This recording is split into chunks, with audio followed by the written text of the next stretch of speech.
ప్రవీణ్ అన్న కరెక్ట్ చెప్పారు రేవంత్ రెడ్డి గురించి.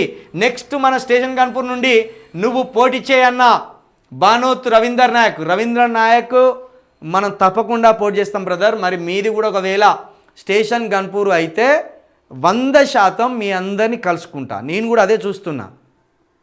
ఎప్పుడెప్పుడు ఈ స్పీకర్ గారు కావచ్చు లేకపోతే ఎమ్మెల్యేలు వీళ్ళే రాజీనామా చేసి ఎన్నికలకు రావడమా, స్పీకర్ గారు వీరి మీద వేటేసి ఎన్నికలకు రావడమా అనేది ఎప్పుడెప్పుడు అని నేను కూడా ఎదురు చూస్తున్నా.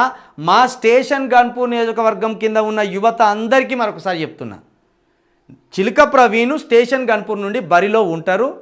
ఇట్లాంటి మన బానోతు రవీందర్ నాయక్ లాంటి సోదరులు, మన తమ్ముళ్ళు, మన రక్త సంబంధికులు అంతా యువ రాజకీయాన్ని అక్కడ ప్రోత్సహిస్తే రాష్ట్ర వ్యాప్తంగా ఈ యువ రాజకీయాన్ని మనం విస్తరించడానికి, అప్లై చేయడానికి అద్భుతమైన బూస్టింగ్ దొరికినట్టు ఉంటుంది.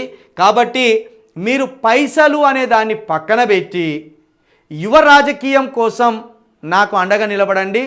ఈ మార్పును ఎంతవరకు ఎక్కడి వరకు మనం తీసుకుపోగలం అనేది మన శక్తి మేరకు మనం ప్రయత్నించే అవకాశం ఉంటుంది. బానోతు రవీందర్ నాయక్ ఇప్పటి నుండే దానికి సంబంధించి నువ్వు గ్రామాల్లో చర్చ కూడా పెట్టు సోదరా, గ్రామాల్లో చర్చ కూడా పెట్టు. చిలుక ప్రవీణ్ అనే ఒక సోదరుడు, మన సోదరుడు యువకుడు ఈ స్టేషన్ గన్పూర్ నుండి పోరాడడానికి, సమస్యలను పరిష్కరించడానికి, మనకు కొత్త రాజకీయ విధానాన్ని ప్రవేశపెట్టడానికి వస్తున్నాడు. ఆ ముసలోళ్ళని ఇద్దరిని మనం పక్కకు పంపవలసిందే అనేది చర్చకు పెట్టండి సోదరా.